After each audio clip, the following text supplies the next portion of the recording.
Sama seperti Bapak Ibu nanti akan melakukan dengan berbagai macam cara, maka buku evangelisasi Nunsiandi ini menjelaskan di halaman 34 itu sarana-sarana metode-metode evangelisasi.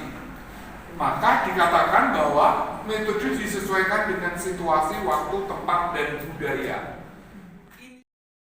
Sederhana, jelas, selaras dengan kebutuhan umat. Kata-kata yang membawa kekuatan Allah. Iman muncul dari apa yang didengar, Roma 10 ayat 7. Iman itu timbul dari pendengaran. Pendengaran akan apa? Akan firman Tuhan. Itu bunyinya dari Roma 10 ayat 17.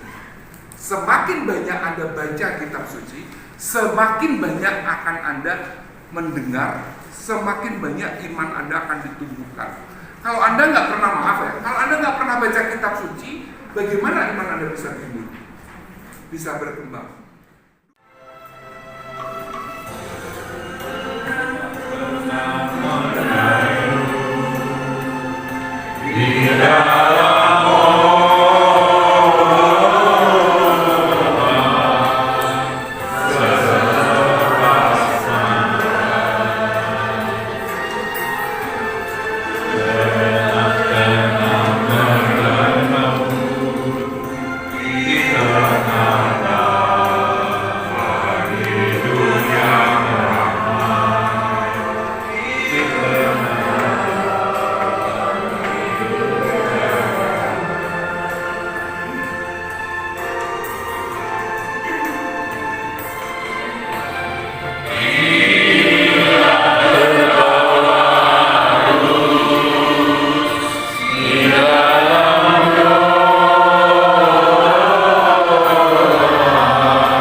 Matius bab 10 ayat 26 sampai dengan 33. Jadi janganlah kamu takut terhadap mereka, karena tidak ada sesuatu pun yang tertutup yang tidak akan dibuka, dan tidak ada sesuatu pun yang tersembunyi yang tidak akan diketahui. Apa yang kukatakan kepadamu dalam gelap, katakanlah itu dalam terang. Dan apa yang dibisikkan ke telingamu, beritakanlah itu dari atas atap rumah. Dan janganlah kamu takut kepada mereka yang dapat membunuh tubuh, tetapi yang tidak berkuasa membunuh jiwa. Takutlah terutama kepada Dia yang berkuasa membinasakan baik jiwa maupun tubuh di dalam neraka. Bukankah burung pipit dijual 2 ekor seduit? Namun seorang pun daripadanya tidak akan jatuh ke bumi di luar kehendak Bapamu. Dan kamu, rambut kepalamu pun terhitung semuanya. Sebab itu janganlah kamu takut, karena kamu lebih berharga daripada banyak burung pipit. Setiap orang yang mengakui aku di depan manusia, aku juga akan mengakuinya di depan Bapakku yang ada di surga. Tetapi barang siapa menyangkal aku di depan manusia, aku juga akan menyangkalnya di depan Bapakku yang di surga. Demikianlah sabda Tuhan. Terpujilah Kristus. Sungguh indah ku menjadi anakmu, hidup dalam kasih-Mu, kasih yang tak ternilai. Tak sangguplah aku membalas kasih-Mu. Hanya ini Bapa yang ku bisa. Bapa, terimalah persembahan hatiku, nyanyian pujian kepadamu. Ini diriku, jadikanlah alatmu. Terimalah Bapa persembahan hati. Kita sebentar lagi akan masuki era teknologi namanya 5.0, 5.0. Itu lebih berbahaya, lebih menguntungkan, lebih cepat daripada sekarang.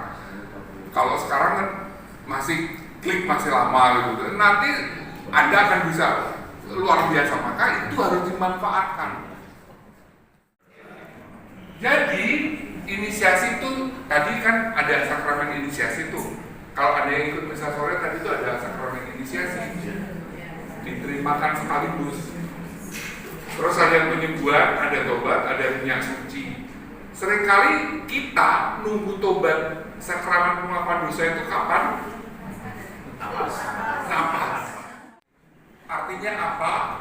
Dengan sakramen-sakramen ini iman Anda ditumbuhkan, iman Anda dikembangkan, iman Anda diberdayakan. Anda itu punya kekuatan untuk menyembuhkan orang. Percaya nggak Anda punya kekuatan untuk menyembuhkan orang? Percaya. Karena apa? Karena ketika Anda dibaptis, Anda itu diberi kekuatan sama Tuhan, diutus juga untuk menyembuhkan orang. Nah seringkali kok kita nggak pede.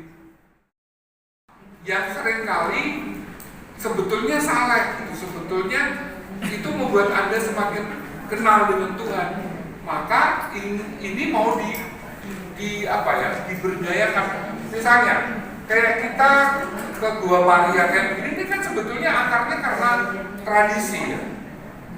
Maka tradisi ini dimuatin dengan urusan liturgi, dengan urusan kebajikan rohani dan sebagainya.